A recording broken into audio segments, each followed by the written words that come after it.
말씀을 드린 것처럼 오늘은 내 눈물을 주의 병에 담으소서라는 제목으로 말씀을 전하겠습니다.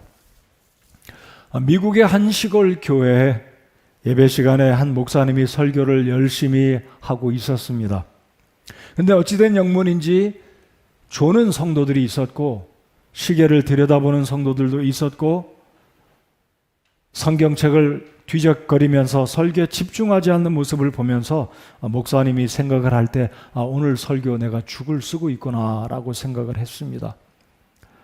그래서 목사님은 낙심하는 마음으로 그래도 설교를 끝마치려고 하는데 맨 앞자리에 있는 할머님 한 분이 눈물을 흘리면서 애절한 마음으로 예배를 드리는 모습을 보면서 그래도 할머니 한 분이 오늘 하나님 말씀을 통해 은혜를 받는구나 용기를 내고 힘이 되어서 설교를 잘 마쳤습니다. 그리고 예배를 마치고 할머님에게 찾아가서 제일 먼저 인사를 하면서 할머님 오늘 설교 말씀에 어떤 부분에 감동을 받으시는 것 같은데 어떤 말씀이 우리 할머님께 크게 위로가 되었습니까? 라고 목사님이 물었습니다. 그러자 할머님 하시는 말씀이 하나님 말씀은 잘 모르겠고요. 목사님 며칠 전에 제가 오랫동안 정성으로 키우던 염소가 그만 죽고 말았습니다. 우리 목사님은 수염을 보니까 그 수염의 모습이 우리 염소랑 닮아가지고 마음에 슬퍼서 울음이 그렇게 나왔습니다. 여러분 최근에 어떤 일로 눈물을 흘리셨습니까? 눈물을 흘리셨다면 오늘 이 아침에 하나님 앞에 나와 계신 여러분의 마음 상태는 위로가 되셨고 정리가 되셨고 회복이 되셨는지요? 여러분 성경에 보면 많은 이 눈물의 이야기를 성경은 기록하고 있습니다. 한나는 평생 소원이었던 아기를 낳아보는 것이 하나님 앞에 간절한 소원이어서 주 앞에 가서 눈물로 간절히 기도하지 않았습니까? 신약 성경에 등장하는 이방인 나인성 과부는 남편을 일찍 여의고 혼자 살면서 그 아들을 키웠는데 이 아들이 젊은 청년이 다 되었는데 안타깝게도 이 청년 아들이 죽고 말았습니다. 애곡하면서 장례를 치룰 때 우리 예수님은 그 여인의 슬픔을 보시고 다가오셔서 주님께서 말씀하시기를 울지 말라 하시고 그 여인을 불쌍히 여기시고 그 아들을 살려주셨습니다. 또한 우리 예수님도 나사로의 무덤 앞에 서서 친구 나사로의 죽음을 슬퍼하시면서 우리 예수님도 친히 눈물을 흘리셨다라고 요한복음에 기록하고 있습니다. 바울 사도 역시 하나님의 말씀을 증거하면서 목회를 할 때 눈물로 목회를 하였다고 성경은 기록하고 있습니다. 여러분 저는 그렇게 생각합니다. 기뻐서 울든 슬퍼서 울든 내가 눈물을 흘리고 있다는 것은 내가 여전히 살아있다는 증거, 내가 살아있다는 증거가 눈물을 통해서 우리가 확인할 수 있다는 것입니다. 이 눈물은 사람에게 자연적이고 본능적으로 어떤 일에 대해서 어떤 사람에 대해서 반응할 수 있는 정상적인 일이라는 것입니다. 그래서 눈물은 항상 나쁜 것만은 아니다. 눈물은 항상 비관적이고 부정적인 것만은 아니다라는 것입니다. 눈물 속에는 진실과 아름다움도 들어있을 수 있고 눈물 속에는 우리의 소망과 승리가 들어있다는 것입니다. 우리 예수님은 애통하는 자를 복이 있다고 말씀하셨기 때문에 이 눈물이라는 것은 항상 슬픔과 좌절과 낙심의 것이 아니라는 것입니다. 오늘 본문에 보면 이 다윗 하나님의 사람은 눈물로 하나님께 간절히 기도하는 모습을 우리가 7절 8절에서 볼 수 있습니다. 8절을 제가 한 번 더 읽겠습니다. 내가 떠도는 것을 주께서 세시오니 주님이 다 보고 계십니다. 내 눈물들을 주의 병에 담으소서. 얼마나 다윗이 이리저리 도망다니면서 슬픔과 좌절과 고독과 낙심 속에 눈물을 흘렸는지 이 구절을 통해서 우리가 엿볼 수가 있다고 생각합니다. 여러분 시편 56편 서론이라 할까요? 히브리 원문에는 이 서론 설명과 1절이 함께 붙어 있습니다. 자, 56편 1절 위에 제가 읽어보겠습니다. 요낫 엘렘 르호김에 맞추어 악장에게 준 다윗의 믹담. 블레셋 사람들이 다윗을 가드에서 붙잡은 때에 지은 시.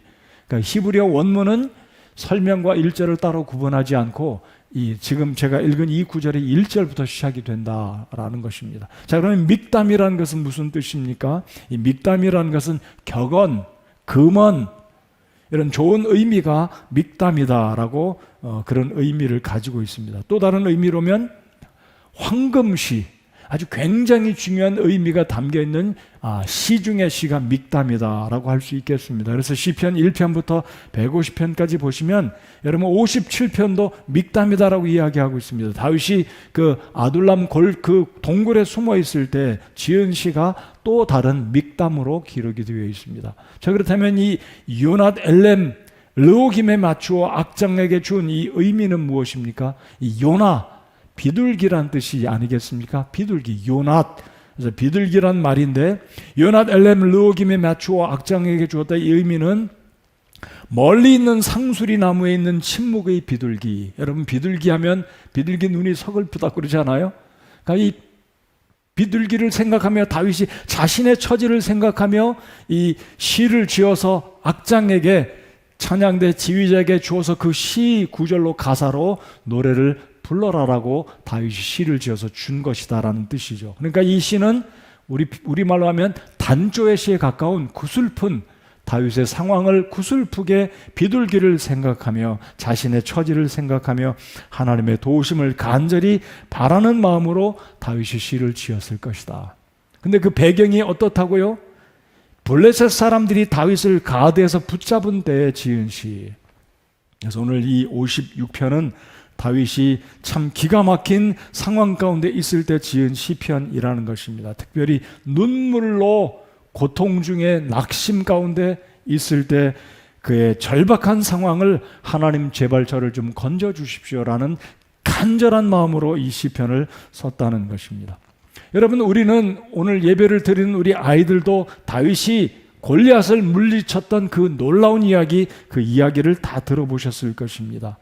여러분, 다윗은 블레셋의 거인 용사 골리앗을 하나님을 신뢰하고 물매 하나 가지고 창과 방패로 나오는 그 골리앗을 단번에 물리치지 않았습니까? 이 다윗의 무용담을 우리는 잘 알고 있습니다. 그래서 이 다윗은 골리앗을 물리침으로 일약 온 이스라엘에서 이웃 나라에까지 이 청소년 다윗이 거구의 거인 용사를 물리쳤다는 이 놀라운 소식이 자작에다 퍼졌고, 일약 소년 다윗은 이스라엘의 영웅이 되었습니다. 자, 그래서 온 나라의 여인들이 놀며 서로 말하되, 서로 화답하는 말이 사울이 죽인 자는 수천이며 다윗이 죽인 자는 수만이로다. 모든 이스라엘의 여인들이 다윗을 찬양합니다. 이 말이 결국은 사울의 귀에 들어가게 되므로 하루아침에 사울은 자신의 사위가 되었고 충성스러운 신하였고 나라를 건져낸 다윗을 시기하여 죽이려고 결심을 하지 않습니까? 그래서 다윗은 이날 이후로 들로산으로 도망하면서 이제 피난으로 가게 되는, 이 블레셋 진영까지 피난 갈 수밖에 없는, 이제 이스라엘 어디를 가든지 사울이 군사를 데리고 추격하기 때문에 오히려 내가 적진으로 들어가면 거기에는 사울이 나를 잡지 못할 것이다 생각해서 이제 어찌 보면 호랑이 굴로 들어가지 않습니까? 바로 그때의 배경이 56편이라는 것입니다. 자, 그래서 1절, 2절에 보면 다윗은 이렇게 자신의 처지를 이야기하고 있습니다. 1절에 오 하나님이여 내게 긍휼을 베푸소서. 사람이 나를 삼키려 하고 날마다 싸우며 나를 학대하나이다. 오 지극히 높으시니여 내 원수들이 날마다 나를 삼키려 하오니 나와 싸우는 자가 많나이다. 여기서 말하는 원수는 사울을 가리키고 있다 생각합니다. 그러니까 날마다 다윗은 목숨을 위해서 이리저리 도망 다닐 수밖에 없는 상황이 된 것입니다. 여러분, 이 부분을 우리 잘 생각해 보겠습니다. 여러분, 우리의 인생은 내가 목숨 바쳐서 어떤 일에 누군가를 위해서, 나라를 위해서 헌신하고 희생으로 내 모든 것을 드렸을 때에 좋은 결과가 났을지라도 그 결과는 항상 나에게 복이 되어서 선으로 다가오지 않을 수도 있다는 것입니다. 다윗이 그랬습니다. 목숨 버려가면서 나라를 지키고 구해냈는데 결국 돌아온 것은 시기와 질투로 인해서 다윗이 목숨을 위해 도망 다녀야 되는 상황에 이르게 됐다는 겁니다. 아마 오늘 이 시대를 살아가는 우리 성도 여러분들, 나와 무슨 연관이 있는 코로나 때문에 내가 이렇게 직장과 사업과 일터에서 어려움을 겪게 하시는지 이해가 안 되는 일일 것입니다. 아무리 생각해도 이 일은 나와 직접적인 연관이 없는데 내가 믿음으로 열심히 살고 하나님께 충성되게 살고 있고 가정적으로 충성된 남편이요, 좋은 아버지요, 아들로 살아가고 있는데 이게 무슨 일입니까? 라고 아무리 생각을 해도 답이 안 나올 때가 있다는 것입니다. 다윗이 그랬습니다. 여러분, 우리가 알듯이 다윗은 간음죄를 저질렀고 살인죄를 저질렀지만 사울에게 시기심을 받고 도망가기 전까지는 다윗만큼 충성된 아들, 자신의 일에 충성되고 나라를 향해서 충성된 사람 찾아보기 쉽지 않을 것입니다. 정작 다윗에게 돌아온 것은 반대였습니다. 자, 모세는 어떠했습니까? 모세는 이집트의 파라오의 딸의 놀라운 신분으로 잘 먹고 잘 살 수 있었습니다.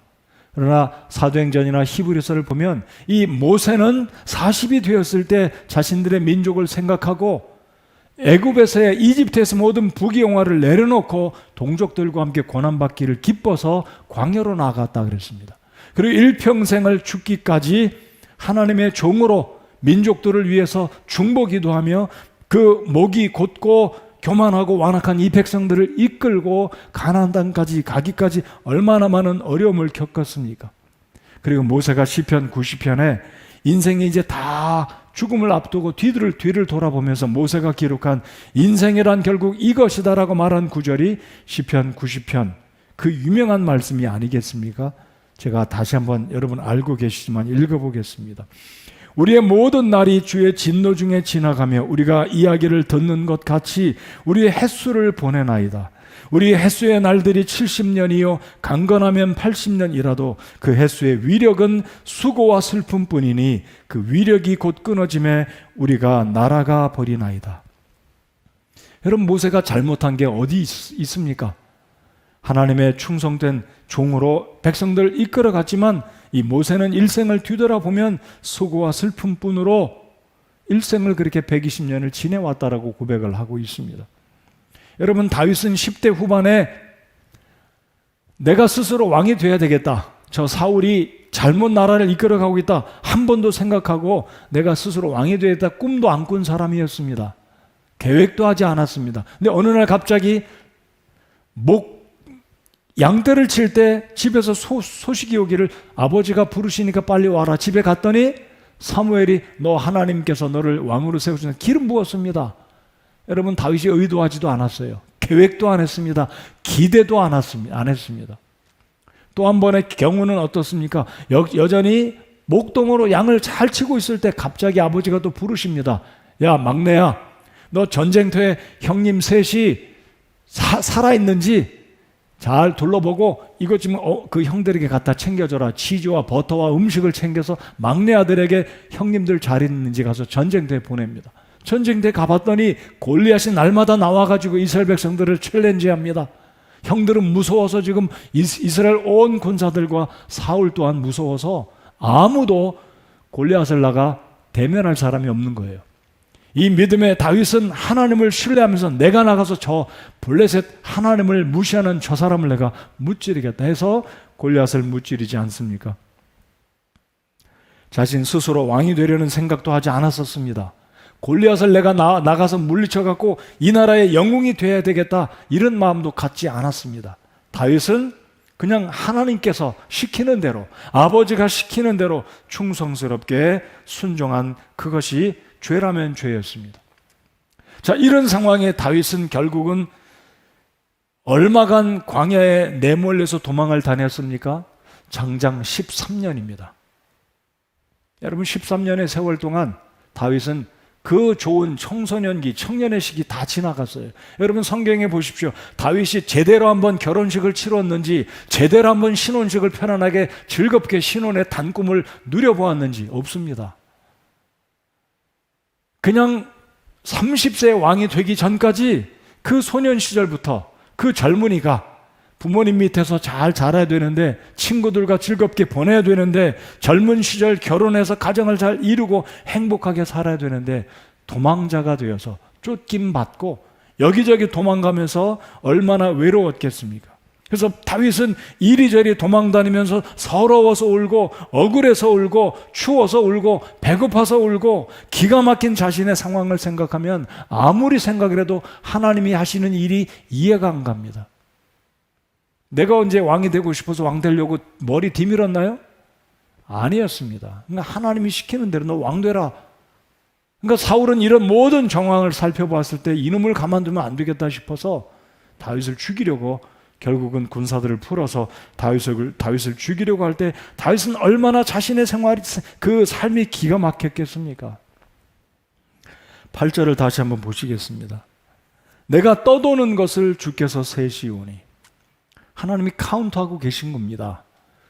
여러분, 우리의 삶 가운데 이해하지 못하는 기가 막힌 순간들이 다가올 때 하나님이 모른 채 하신다고 생각하십니까? 하나님이 이건 나만 알고 계시겠지, 내 아내도 모를 수 있어요. 왜냐면 이야기하면 내 아내가 괴로워하니까 차라리 나만 족하다, 나 혼자 고생하고 나 혼자 괴로워하는 거 족하다 해서 아무한테 이야기 안 할 수 있습니다. 근데 여러분, 우리가 고생할 때, 괴로울 때, 힘들 때 하나님마저 모른다고 생각하십니까? 이 일은 하나님도 모르시겠지. 아닙니다. 하나님은 다 알고 계십니다. 여러분이 괴로워하는 거, 낙심하고 있는 거, 두려워하는 거, 여러분, 다윗이요, 골리앗을 무서워하지 않았던 이 다윗이 오늘 말씀 보시면 3절을 보시기 바랍니다. 내가 무서워할 때에 주를 신뢰하리이다. 여러분, 다윗이 무서워했던 것은 골리앗이 아니었습니다. 그런데 자기의 법적인 장인, 자기의 왕 사울이 무서운 거예요. 이 군사들이 다윗을 잡으려고 쫓아올 때 다윗은 무서워했다니까요. 믿음의 사람 다윗은 무서워했습니다. 두려워했습니다. 그래서 다윗은 하나님, 내가 뭐 잘못했기에 10년도 아니고 내 젊은 꽃다운 시절을 다 보내면서 부모 곁도 떠나고 친구 곁도 떠나고, 내가 집이 없는 사람입니까? 먹을 양식이 없는 사람입니까? 내가 어찌해서 이렇게 사막으로 굴로 이슬 맞고 햇볕 무릅쓰고 도망 다녀야 됩니까? 눈물로 하나님께 호소하고 기도하고 있다는 겁니다. 그래서 다윗은 지금 하나님께 말씀드리기를, 하나님, 내가 떠도는 것을 주께서 세시오니. 다윗은 알고 있다는 거예요. 자신의 그 억울한 사정을 하나님이 모든 것을 다 알고 계신다는 것입니다. 그래서 8절 하반절에 보시면 그것들이 주의 책에 있지 아니하나이까. 여기서 말한 주의 책은 말라기 3장 16절에 언급한 사람들의 모든 일거수일투족을 하나님이 기록하고 있는 책이다라고 저는 믿습니다. 그래서 다윗은 자신이 하나님 앞에 의로운 행동들을 하나님이 알고 계시겠다, 내가 지금 광야에 도망 다니는 것 내 잘못의 결과가 아니다라는 걸 알면서도 하나님을 의지하고 있다는 겁니다. 고대 중근동 지방에는 이런 풍습이 있다고 합니다. 여기서 말하는 눈물을 담는 병, 이것은 학자들이 가죽 부대로 해석을 하기도 하지만 고대 근동 지방에는 이런 풍습이 있다고 합니다. 이게 무엇이냐면, 아주 굉장히 슬픈 일이 있어서 눈물을 흘릴 때쯤 되면 빨리 유리병을 갖다가 눈 밑에 대서 그 눈물을 작은 유리병에 담아두었다고 합니다. 작은 것은 8cm, 큰 것은 약 20cm 되는 이 유리병. 근데 이 오랜 시간, 예전에는 이 유리공예가 발달하지 않아서 유리병을 산다는 것은 비싸기 때문에 가난한 사람들은 유리병에 눈물을 담지 않고 가죽에다가 눈물을 담아 두었다고 합니다. 근데 이 가죽에 이 눈물을 담아두면 이게 보존이 잘 안 되지 않아요. 그래서 이때 당시에 가족들이나 개개인들은 슬퍼서 눈물을 흘릴 때쯤 되면 빨리 그 유리병을 갖다가 눈에다 받치고 눈물을 담아 두었고, 이걸 잘 보관해야 되는데 유리병이 약하기 때문에 잘못하면 깨지잖아요. 그래서 깨지게 되면 사람들은 유리병 속에 눈물이 보관되지 않으면 이것은 내 일생의 수치다. 그래서 유리병을 잘 보관했다가 그 사람이 죽으면 그 사람이 장례를 치를 때 유리병 속에 있는 눈물과 함께 장례를 치루었다고 합니다. 여러분, 저는 다윗이 도망 다닐 때 유리병 들고 다니면서 눈물 담아두었다고 생각하지는 않습니다. 그 당시의 상황이 이런 것을 알기 때문에 자신의 억울한 사정을, 하나님 제발 나의 억울한 사정을 좀 헤아려 주시고 속히 나를 건져 주십시오. 속히 이 문제를 해결해 주시기를 간절히 하나님께 기도하고 있는 것이 지금 다윗의 심정이다라는 것입니다. 여러분, 다윗이 얼마나 기가 막혔으면 사울의 진영 이스라엘 영토 내에 있으면 내가 살기는 참 쉽지가 않겠다. 그래서 한 번은 모압 지방까지 도망가지 않아요? 여러분, 모압이 누가 살고 있던 땅입니까? 룻의 고향. 그러니까 다윗은 머리가 잘 돌아간 사람이었던 것 같아요. 전략적으로 자기의 증조모가 살고 있는 모압으로 도망가면 거기에 친척들이 있으니까 다윗이 그래도 식사를 얻어먹고 피할 수 있지 않을까. 근데 이번에는 서남쪽으로 가드 지역으로, 여러분 가드는 어디인지 알고 계십니까? 이 골리앗의 고향입니다. 여러분, 골리앗이 누구에 의해 죽임을 당했습니까? 다윗 때문에 죽임을 당해서 블레셋이 망했는데 지금 다윗은 블레셋의 가드 지역, 골리앗의 고향 땅까지 도망을 가게 된 거예요. 얼마나 황급했겠습니까? 얼마나 이 위험했으면 다윗이 몰랐겠습니까? 골리앗의 고향 땅까지 도망을 간 거예요. 그런데 여러분 2절을 보시겠습니다. 오 지극히 높으신 이여 내 원수들이 날마다 나를 삼키려 하오니 나와 싸우는 자가 많나이다. 자, 지금 다윗은 할 수 없이 이스라엘 영토를 벗어나 가드 지역까지 블레셋 영토로 들어가게 되는데, 오늘 여기 56편 말씀해 보시면 5절에서도 말하기를 그들이 날마다 내 말들을 왜곡하나니. 자, 왜곡이란 말은 지금 누가 다윗의 말을 왜곡하고 있냐면, 다윗이 블레셋 진영으로 피해 갔는데 거기에 신하들이 다윗을 알아본 겁니다. 아기스는 아마 시간이 좀 흘러서 그랬는지 다윗을 못 알아본 거예요. 근데 신하들이 가만히 보니까 바로 이 사람이 얼마 전에 골리앗을 물리친 이스라엘의 영웅 다윗인 것을 알아보고 아기스에게 충원을 구합니다. 임금님, 저 친구를 받아들였다가는 저 친구가 언제 돌이켜서 당신에게 칼을 들이대고 우리를 죽일지 모릅니다. 이 말을 다윗이 듣고 표현하기를 날마다 그들이 나를 왜곡한다. 여러분, 다윗은 사실 블레셋을 치려고 들어간 게 아니잖아요. 목숨을 좀 건지려고 지금 블레셋 진영으로 도망을 갔지만 거기 있는 신하들은 말을 지금 왜곡해서 다윗을 지금 어찌 보면 그 신하들은 정확하게 파악을 하고 다윗을 받아들이지 않기를 아기스 왕에게 충원을 한 것입니다. 여러분, 우리가 사무엘상 21장에 보면 이 56편의 배경이 기록되어 있습니다. 그 보고가 아기스 왕에게 보고될 때 이 다윗이 어떤 또 그 지혜를 바랍니까? 손을 비틀고 문짝에다 글 쓰는 흉내를 하고 허공에다 손을 막 비틀었겠죠. 그리고 침을 수염에다 질질 흘립니다. 침을. 미치광이 행세를 한 거죠. 그럴 때 아기스가 가만히 봤더니 저 친구가 골리앗을 물리친 용사라고 화를 냅니다. 야, 우리 집에 미치광이가 부족해서 저 사람까지 데리고 왔느냐? 너들 쓸데없는 말 하지 마라 라고 일축해버립니다. 그래서 다윗은 위기를 넘기고 아둘람 굴로 들어갑니다.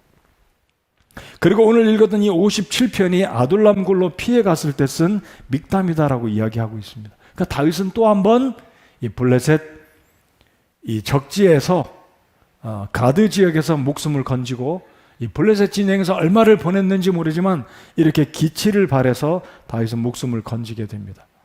자, 오늘 본문을 통해서 이제 세 가지를 살펴보기 원합니다. 우리 사랑하는 성도 여러분들, 코로나19로 인해서 우리의 삶이 너무나 자고 일어나면 또 어려움을, 출근하면 또 어려움을 맞닥뜨릴 것을 보면서도 우리가 계속 이렇게 코로나19와 더불어 살아가고 있습니다. 기가 막힌 상황에 제가 오늘 설교는 쉽게 말씀드리면 그냥 눈물을 흘리시고 하나님께 하소연하시라는 겁니다. 여러분, 우리가 때로 울고 싶어도 눈물이 안 나올 때가 있어요. 어떤 때 눈물을 주체하고 싶어도 눈물이 막 쏟아질 때가 있습니다. 그럴 때 그냥 우시기 바랍니다. 우시고 나를 사랑하시는 우리 아버지 하나님께 다윗처럼 눈물로 호소하시는 여러분이 되시라는 거예요. 오늘 제 설교는 그냥 하나입니다. 눈물의 눈물 이야기. 하나님께 그냥 우시기 바랍니다. 우시면서 하나님 좀 도와주세요. 하나님 저 죽게 생겼습니다. 하나님 좀 도와주세요. 여러분, 눈물은 진실합니다. 자, 첫 번째로 오늘 이 시편 56편을 통해서 우리가 다윗을 통해 교훈을 받아야 될 것은 첫 번째로 하나님의 긍휼을 구했기 때문에 다윗은 고난 가운데 승리할 수가 있었습니다. 하나님의 긍휼이 필요합니다. 여러분, 우리 모두는 잘 될 때든지 안 될 때든지 희비가 겹칠 때 어느 상황이든지 우리 모두는 하나님의 긍휼이 필요한 사람들입니다. 여러분, 여기에 1절 8절을 보면 1절에 오 하나님이여 내게 긍휼을 베푸소서. 지금 다윗은 본론으로 들어갑니다. 이게 1절 서론에 보면 무슨 아까 비둘기가 이런 얘기 했잖아요. 이 1절 중반절에 다윗은 아예 하나님께 처음부터 하나님 내게 긍휼을 좀 주십시오. 오 하나님이여 내게 긍휼을 베푸소서. 사람이 나를 삼키려 하고 날마다 싸우며 나를 학대하나이다. 다윗은 하나님의 긍휼을 구했습니다. 하나님의 긍휼이 아니면 이 위험한 시기에서 다윗은 살 수가 없음을 고백한 겁니다. 8절을 또 보겠습니다. 내가 떠도는 것을 주께서 세시오니 내 눈물들을 주의 병에 담으소서. 그것들이 주의 책에 있지 아니하나이까. 하나님 내 상황 아시지 않습니까? 하나님 내가 죄를 지어서 죄의 결과를 먹는 게 아닌 것 하나님 알지 않습니까? 라고 하나님의 긍휼을 구하고 있다는 겁니다. 성도 여러분, 어려운 이때를 살아가면서 하나님의 긍휼을 구할 때 하나님이 우리를 불쌍히 여겨주시고 도움의 손길을 뻗어주시면 만사가 해결되는 줄 믿으시기 바랍니다. 우리가 필요한 건 하나님의 긍휼입니다. 하나님의 전능하신 그 하나님이 우리를 불쌍히 여겨주시고 손을 뻗쳐주셔서 일으켜주신다면 우리는 당장에 일어날 수 있음을 믿습니다. 여러분, 눈물의 사람 히스기야를 소개하겠습니다. 어떤 영문인지 이사야가 또복또복 걸어갑니다. 유다왕 히스기야에게 선고합니다. 당신 죽을 날 가까웠으니까 당신 정리하고 후임 세울 준비하고 집안일 정리하고 장례 준비하시오. 전부였습니다. 그게. 이 말을 들었던 이 충격 앞에 히스기야 왕은 하나님 앞에 독대합니다. 벽을 향해서 하나님께 눈물로 간절히 하나님 살려주세요. 하나님 살려주세요. 기도합니다. 이 소식을 전했던 이사야가 궁정의 뜰을 지나가기 전에 하나님의 마음이 감동을 받습니다. 왜요? 히스기야 눈물을 흘리면서 눈물로 하나님께 기도할 때 하나님의 마음이 감동을 받습니다. 이사야를 다시 부르십니다. 이사야야, 내가 저의 눈물의 기도를 보았다. 이사야를 다시 돌려보내서 히스기야에게 다시 메시지를 전합니다. 하나님께서 내 눈물을 보았다. 15년의 생명을 우리 주님이 연장해 주셨습니다. 여러분, 우리가 고난 가운데 있을 때 하나님께 눈물로 나아가시는 여러분들 되시기 바랍니다. 우리 하나님은 하나님의 자녀들이 눈물로 기도할 때 우리 하나님께서 우리의 기도를 들으시고 하나님의 마음이 감동되는 그 기도 여러분 들으시기 바랍니다. 하나님은 눈물이 약하신 분이십니다. 하나님 공의로우신 하나님이시지만 우리가 눈물로 하나님께 간절히 기도하면 우리 하나님의 마음이 녹아내리는 자비의 하나님이신 줄 믿으십니까? 여러분, 고난 가운데 있는 성도 여러분들 그냥 하나님께 괴로우면 그냥 눈물로 하나님 붙들고 하나님 가지런히 붙들고 늘어지세요. 하나님 살려주세요. 히스기야처럼. 다윗은 하나님의 긍휼을 구했던 사람이었습니다. 두 번째로 하나님이 이 위기 가운데 어떻게 다윗을 건져주셨습니까? 다윗은 하나님만 신뢰했습니다. 여러분, 우리 생각해 볼까요? 다윗이 머리가 좋은 사람이었습니다. 용감했습니다. 굉장한 용사였습니다. 여러분, 다윗이 여러분 상상이 가십니까? 청소년이었던 이 다윗이 사자의 턱을 벌리고 양을 건져냈고 곰의 발톱에서 양을 건져낸 굉장한 사람이었습니다. 골리앗을 물리친 단번에 명중시켜서 골리앗을 물리친 사람이었습니다. 이 다윗이 맘만 먹고 사울과 싸우려고 마음을 먹으면 군사를 소집할 수 있습니다. 여러분 57장에 이 시편 57편에 보면 아둘람굴에 다윗이 피했을 때 400명이 몰려왔어요. 여러분 사무엘상 끝부분에 보면 다윗의 수와 있는 사람들은요 일당 수백 명 하는 용사들이었습니다. 전문 싸움꾼이었어요. 근데 다윗이 자기 실력으로 사울을 물리치려고 했다면 문제가 금방 해결될 수도 있었을 가능성이 있었습니다. 다윗은 그렇게 하지 않았습니다.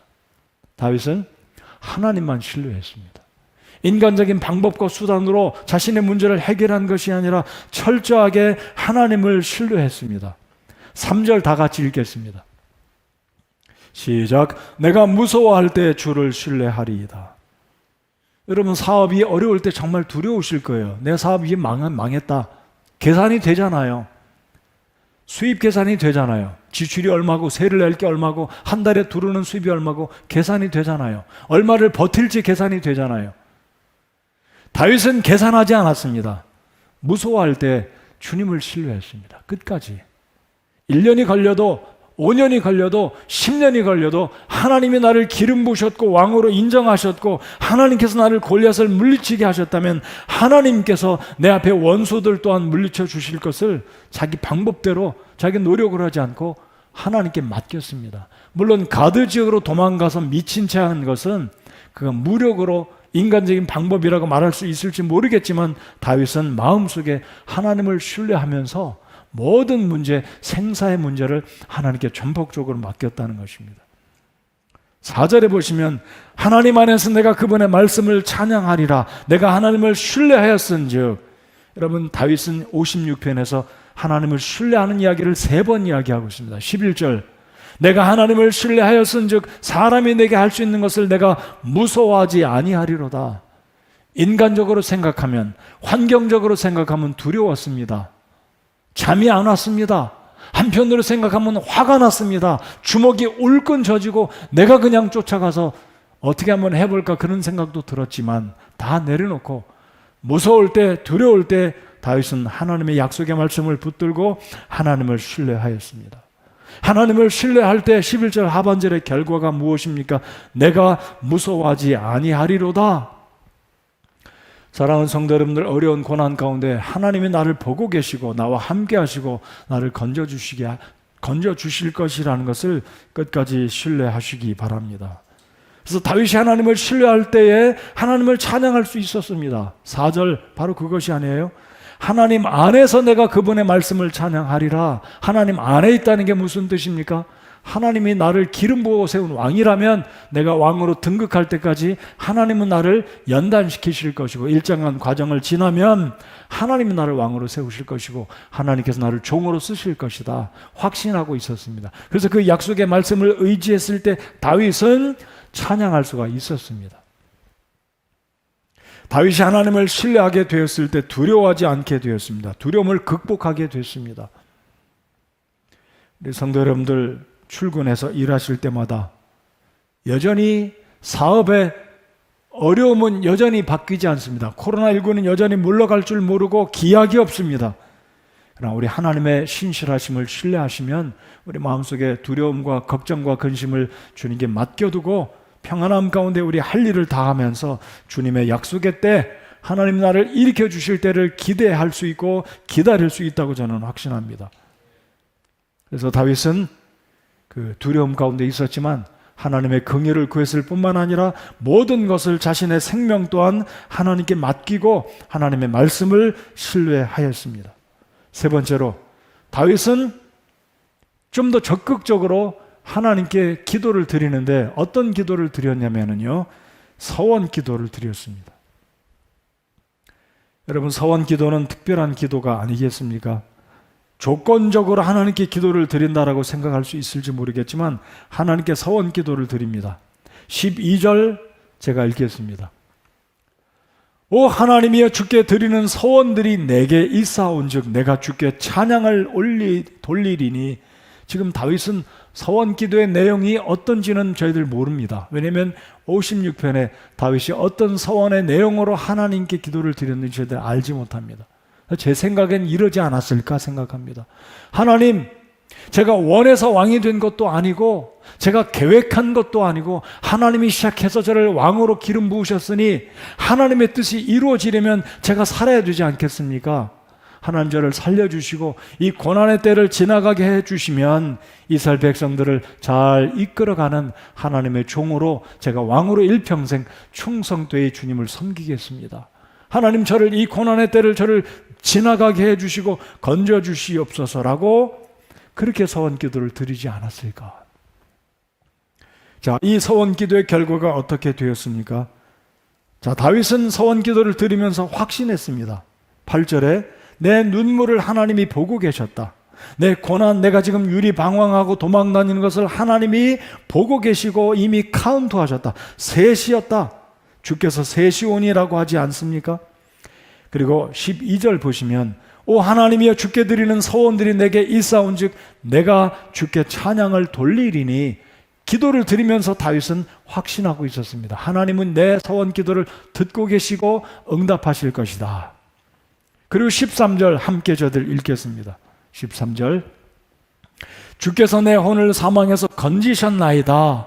내가 하나님 앞에서 산자들의 빛 가운데로 다니게 하시려고 주께서 내 발을 건지사 넘어지지 않게 하지 아니하시나이까. 아니하시리이까.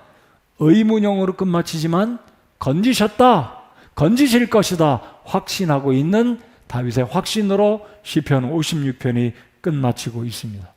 자, 기억하시겠습니다. 우리가 고난의 때에 긍휼을 구하는 여러분들 되시기 바랍니다. 하나님을 신뢰하시기 바랍니다. 그리고 꼭 서원 기도를 드리시라고 말씀드리고 싶진 않지만 어떤 서원의 기도든지 어떤 서원의 내용이든지 여러분이 만일 하나님의 성령께서 여러분 마음속에 그렇게 감동해 주시면 하나님께 서원 기도하고 하나님과 매달려서 아주 그냥 야곱처럼 하나님께 매달려서 기도로 하나님께 때를 쓰고 하나님께 기도로 나아가시기 바랍니다. 그리고 기도를 했으면 의심하지 말고 다 맡겨드리고 때가 되면 하나님이 나를 건져주신다라고 다윗이 확신한 것처럼 하나님께 눈물의 기도로 나아가시고 눈물로 하나님께 매달리고 하나님의 마음을 움직여 주시고 그 다음은 맡기는 겁니다. 확신하는 겁니다. 하나님이 때가 되면 나를 이 고난의 과정에서 건져주실 것이다. 다윗이 그렇게 확신하지 않았습니까? 주께서 내 혼을 사망에서 건지셨나이다. 그리고 중간에 보시면 하나님께서 내가 하나님 앞에 산자들의 빛 가운데로 다니게 하시려고 주께서 내 발을 건져 주셨다. 건져 주실 것이다 라고 13절에 다윗은 서원 기도 후에 확신하였다는 것입니다. 오늘 우리는 코로나19로 인해서 일터와 가정에 얼마나 많은 어려움을 겪는지 특별히 자영업을 한 우리 성도들을 생각하면 제 마음이 저도 참 안타깝습니다. 그래서 하나님은 우리의 눈물을 이미 헤아리고 계시고 우리의 고난과 고통을 다 하나님이 모른 채 하시는 분이 아니라 다 알고 계시고 보고 계시고 헤아리고 계시다는 것, 성도 여러분들 오늘 이 말씀으로 위로를 삼으시기 바랍니다. 다시 한번 말씀드립니다. 오늘 설교는 그냥 눈물 이야기입니다. 눈물이 내 눈에서 안 흘려질 때는 어쩔 수 없지만 눈물이 그냥 나오면 그냥 눈물 가운데 하나님께 나아가시기 바랍니다. 하나님 정말 도와주세요. 하나님, 눈물로 하나님의 마음을 움직여 보시기 바랍니다. 우리 하나님은 성도들의 눈물의 기도에 마음이 쉽게 동하시는 하나님이십니다. 왜 그렇습니까? 우리를 사랑하시는 아버지이기 때문에 그렇습니다. 눈물로 나아가시고 눈물로 하나님께 간절히 기도를 드리면 우리 하나님께서 우리의 기도를 들으시리라 믿습니다. 이 상황을 잘 알았던 이 다윗은 고대 근동의 눈물병으로 눈물을 받아도는 그 습관을 알았던 다윗은 지금 하나님께 내가 떠도는 것을 주께서 세시우니 내 눈물들을 주의 병에 담으소서. 여러분, 하나님이 어디에 눈물의 병이 있겠습니까마는 그만큼 다윗은 눈물을 헤아리시는 그 자비하신 아버지의 마음을 이해하기 때문에 고대 근동의 습관을 알고 있던 다윗은 하나님께 그렇게 기도를 드리고 하나님 저를 좀 살려주십시오. 저를 좀 건져주십시오. 하나님께 눈물로 기도하고 있다는 것입니다. 결론입니다. 하나님은 성도의 눈물의 기도를 절대로 외면하지 않으시는 자비하신 하나님이신 줄을 믿습니다. 다윗은 목동 시절이나 그가 30대가 되어서 유다 지역에 비로소 예루살렘의 왕이 되었고 7년이 지난 후에 통일 왕국의 왕이 되지 않았습니까? 그래서 다윗은 목동 시절이나 왕이 되었을 때나 공통점이 있었습니다. 그것은 무엇이냐면 어릴 때나 청년의 때나 중년의 때나 노년기에 들어서 다윗의 일생 가운데 공통점은 무엇이었냐면 항상 다윗은 하나님을 의지하고 신뢰했고 그리고 항상 다윗은 하나님을 사랑한 사람이었습니다. 여러분, 우리의 경제적인 여건이 넉넉하든 어렵든 궁핍하든 건강하든 건강이 못해서 참 병약하든 우리의 일생도 하나님 앞에 다윗과 같아야 되지 않겠습니까? 하나님 의지하시고 하나님을 끝까지 신뢰하시고 그리고 하나님을 사랑하는 다윗과 같은, 여러분, 다윗은 우리 예수님을 상징하는 인물 중에 한 사람입니다. 하나님을 고난 가운데도 신뢰하시고 의지하시고 그리고 나아가 하나님을 사랑하는 하나님의 성도들이 되시는 이 아침 말씀이 되기 바랍니다. 코로나19가 언제 멈출지 저희들은 알지 못합니다. 아무도 해결할 사람이 없습니다. 백신이 해결을 한다고 저는 생각하지 않습니다. 아무도 해결하지 못합니다. 해결은 하나님만 하실 수 있다고 믿습니다. 그 하나님께 기도로 나아가시고 잠시 우리가 겪는 이 어려움, 아무도 도움을 주지 못하지만 눈물로 하나님께 나아가 기도할 때 우리 하나님 눈물의 기도를 들으시는 우리 아버지가 되십니다. 한 주간 동안 그렇게 눈물로 주님 앞에 나아가 기도하시고 이 코로나19 이 재앙의 때가 다 지나기까지, 아니 우리 일생에 하나님 앞에 설 때까지 모세가 기록한 하나님 말씀처럼 인생이 70이고 강건하면 80일지라도 그 인생의 자랑은 결국은 수고와 슬픔뿐인 것이 우리 인생입니다. 인생의 고독하고 이 참 긴 인생의 여정 가운데 하나님 의지하시고 신뢰하시고 하나님 사랑하시고 어려울 때마다 고난의 때마다 눈물로 하나님 앞에 나아가 간절히 매달리면 하나님이 우리를 건져주시고 우리의 문제 가운데서 도와주시는 자비하신 하나님의 진주를 신뢰하시는 여러분 모두가 되시기 바라며, 오늘 이 말씀이 특별히 사업과 생업과 직장과 일터 가운데 어려움이 있는 성도들에게 위로의 말씀이 되시기 바라고, 눈물로 하나님을 찾아가 만남으로 하나님의 도우심을 받는 복받은 우리 성도들 다 되시기 바랍니다. 두려움과 걱정 가운데서도 하나님을 찾아가 만나시기 바랍니다. 기도하시고 그리고 다윗처럼 기도한 이후에는 하나님께 전폭적으로 다 맡겨드리고 때가 되면 하나님이 나를 찾아오시고 건져주실 것이다. 그래서 지속적으로 내가 할 일들은 여전히 지속적으로 감당해 나가는 우리 성도 여러분들 되시기 바랍니다. 주님의 은혜가 금주간에도 함께 하시기 바라고, 특별히 9월 한 달 이 재앙의 때에 이 역병의 때가 지나기까지 우리 하나님의 은혜의 날개 그늘 아래 우리 모두를 보살펴 주시는 은혜가 가득하기를 소원합니다. 기도하겠습니다.